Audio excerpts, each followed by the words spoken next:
Okay, let's now look at the cardiomyocytes. Right, these are the contractile cells of the heart muscle, both atrial and ventricular, found in both. We previously did a video on the conducting system cells, which are spontaneously depolarizing and provide the stimulus to the cardiomyocytes via gap junctions for the cardiomyocytes to generate the action potential that I'm about to show you. Okay, and so we'll also link that action potential to the generation of tension, the contraction, as well as maybe linking it to some protective effects, things we don't want to happen in heart muscle. Okay, so again, remember this is an intracellular recording. Did that in the last video where we showed you the voltmeter and the electrodes comparing the inside to the outside of a cell, right? Very similar recording. And again, in the atrial or ventricular cardiomyocytes. And the recording we would get from that voltmeter would look like this. Right? Remember, it's still time. It takes time for these channels to open and for current to travel. It's fast, but it still does take time. And again, we can put our change in voltage or the voltage itself over here on the y-axis. Okay, so now, big difference. The cardiomyocytes have a resting membrane potential. In other words, they sit at a specific value until the stimulus arrives. That was not true in the nodal cells, right? They have the pre-potential phase, which I don't like. Some people call it resting. It's not resting. There's ion flux that's causing it to slowly depolarize, right? Resting is resting, right? It's not changing here.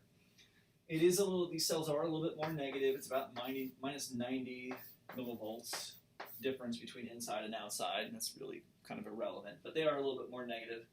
And what's going to happen is, I'm going to label this. Remember, this cell is electrically connected to an adjacent cell. Now, it could be in a string of cardiomyocytes, or maybe the best place to pick one, this particular cell that we're going to sketch here, is as adjacent to a conducting system cell, right? So that cell is depolarizing.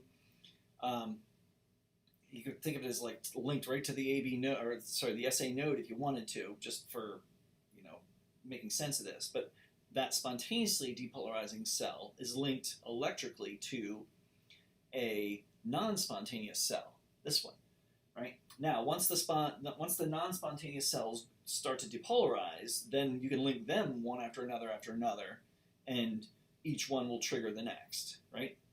Okay, so it's like dominoes falling. Once you trigger the first one, they all will go, and that's true because of the gap junctions, right? And so I'm going to put a little section here, make it a little bit bigger, in yellow. In other words, these cells have a channel, well, multiple channels that have a voltage threshold, and it is not down here at rest, obviously, because otherwise the channel would be open. It has to be above that. So we're going to put a little dashed line here for the threshold of a voltage-gated channel.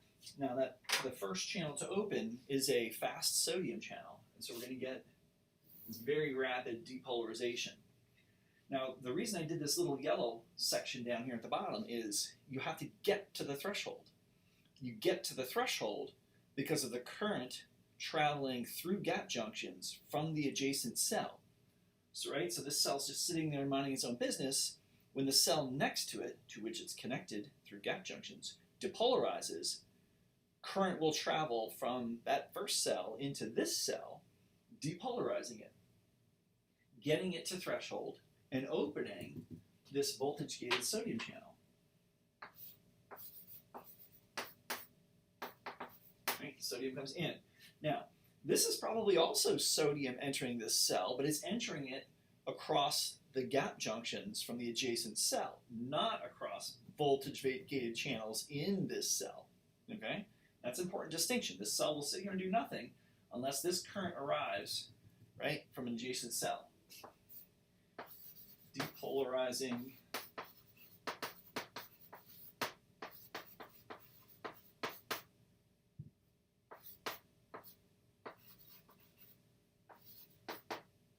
we'll call it connected cell.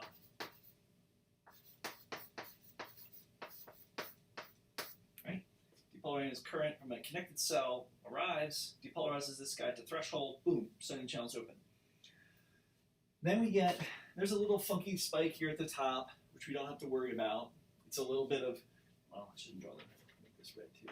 Sodium up to here, then you get a little bit of really rapid potassium efflux. Don't have to worry about it, because it's very short-lived current. And then you're going to get what's called a plateau. Let me make that purple. Right? And in the plateau phase, really important phase, we actually have two channels that are open. So it's going to be a combination of a calcium channel open and a potassium channel open. So the calcium, think about this, is coming in, right? That's the way it always moves. And potassium is moving out, which is usually the direction it moves, right? And again, it depends on where you are, but you're definitely depolarized here. Equilibrium potential for potassium's way down here. So only when you're way down here would the potassium have a potential to actually enter the cell. It's really negative, not the norm, right? So potassium leaves. So you have a depolarizing current and a repolarizing or hyperpolarizing current to potassium simultaneously. But guess what? They cancel each other out, which is why you stay approximately level here, right? And this value up here is about 0, right? It's pretty much just flat depolarized. There's no membrane potential at that point. Again, not that important, but the two canceling each other out is important, right? So you get this long plateau. Then the channels start to close, and you get opening of another channel type. This one is a much higher capacity potassium channel, meaning it carries fast. It allows lots of potassium to move quickly. So this calcium channel closes. A different potassium channel than this one opens, right? And so what's going to happen is, right, we're going to come right back down to our resting membrane potential. Let's label that. That's RMP. And so we're back to RMP over here. Right? And of course, this cell will depolarize again, right, with when the cell adjacent to it depolarizes again. And so, of course, the next thing that would happen here is that that depolarization arrives from the adjacent cell, and off we go to the races with our sodium influx again, right? So the action potential after action potential after action potential at the same rate as the fastest nodal cell is generating and distributing its stimulus. Okay? So, what is critical about this? Well, key points really, right? We hit the ion currents, right? It has a true resting membrane potential. This cell would be inactive without input from another cell, right? So we need the pacemaker cells. The other kind of really important bit is this, right? And then I can put a time frame on here.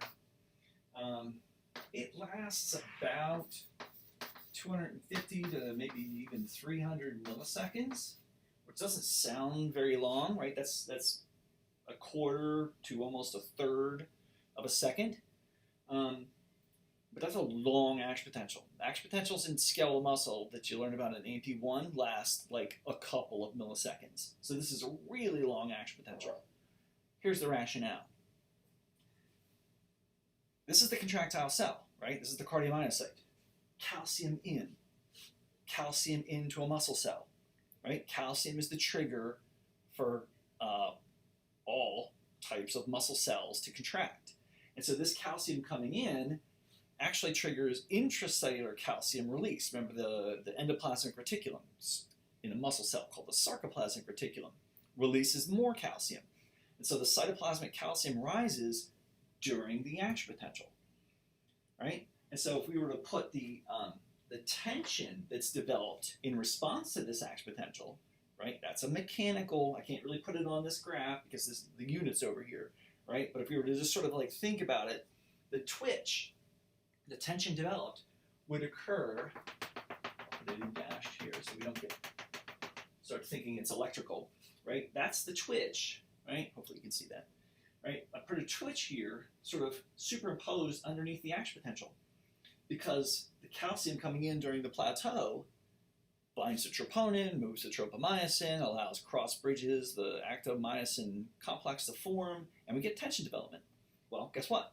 Tension development is what causes the ventricular walls to compress the fluid, the blood within them, and move it.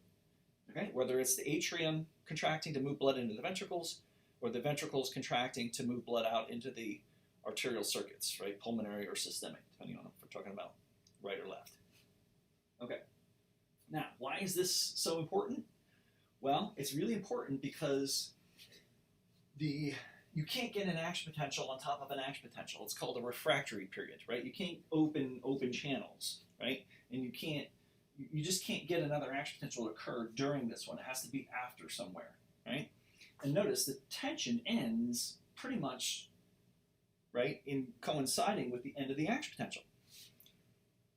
That means you can't add twitches together. You can't add the tension together. You can't have your heart contract and then contract harder and harder and harder, right? That would be bad, right? Now, that is exactly the basis of skeletal muscle contraction.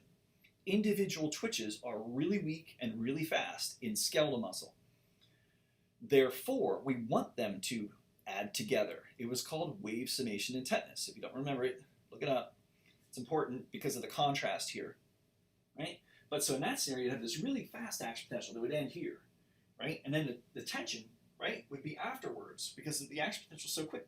We get another action potential here, and the tension would go up. Another action potential here, and the tension would go up more, right? That's that wave summation in tetanus that allows you to do things that, take more than the duration of a twitch in skeletal muscle, which is,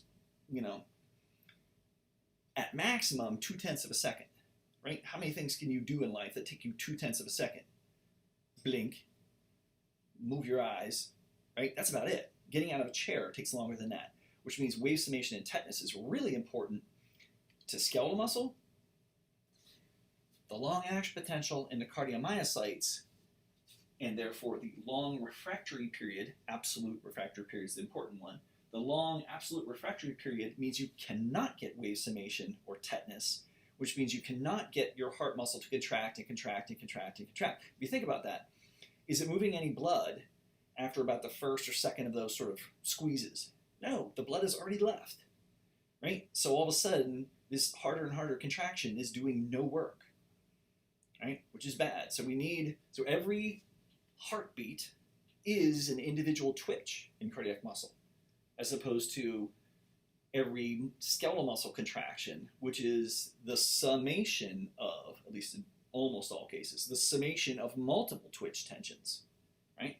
Wave summation in tetanus, important to skeletal muscle, absolutely bad, prohibitively bad in cardiac muscle, because it would mean that cardiac output, the movement of blood out of the heart, would go to zero very quickly as your heart just sits there and sort of squeezing and squeezing. It can't refill, right? If it's just sitting there squeezing, it has to relax, right? To refill.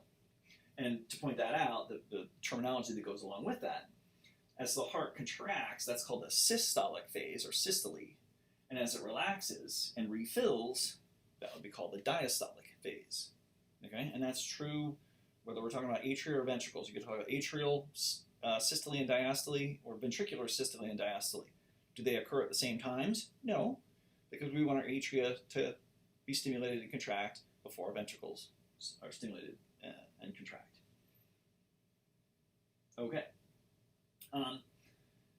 The other really important element of this long refractory period is that if you think about a stimulus entering the ventricles, at the very top of the ventricles, right there at the top of the septum where it first enters from the AV node, right, it enters the ventricular septum. Well, those cells depolarize, and they're going to go through this process. Well, in the meanwhile, the rest of the dominoes in the ventricles are falling, right? Gap junctions, the next cell depolarizes, gap junctions, the next cell depolarizes. Well, they're all linked, remember? They're all kind of tied together. So if that stimulus travels all the way around the ventricles and then comes back up to that initial spot of depolarization, and those cells are no longer refractory, right? If it comes back, and these, and the cells are over here in this time frame, right? Guess what? They're going to depolarize again, in which case you get this loop of depolarizing current that goes around and around and around and around. And that's called a circus rhythm. Think about horses going around circles in the circus rings, right? That's where the name comes from. They can become disorganized circles of spontaneously depolarizing tissue. And when they become disorganized, then it's called fibrillation, right? The muscle is electrically uncoordinated, which means it's not contracting in a coordinated fashion, and no longer are the chambers of the heart generating force and moving blood effectively. If it happens in the atria, it's called atrial fibrillation. Not such a big deal. Remember, the atria are sort of performance boosters for the ventricles. It has consequences that are significant, but as far as moving blood, it's not the worst thing that could happen. If it happens in the ventricles, you need what's called a defibrillator, because all of a sudden your ventricles are not moving blood out into the circuits. If you're not moving blood out into the circuits, you're very quickly going to have no blood pressure, no blood flow, no oxygen delivery. You're unconscious, right? Use the defibrillator, shock you to sort of reinitiate a normal pattern of depolarization, hopefully, and get this, the cells all sort of coordinated to generate a heartbeat that does work as we need it to. Okay.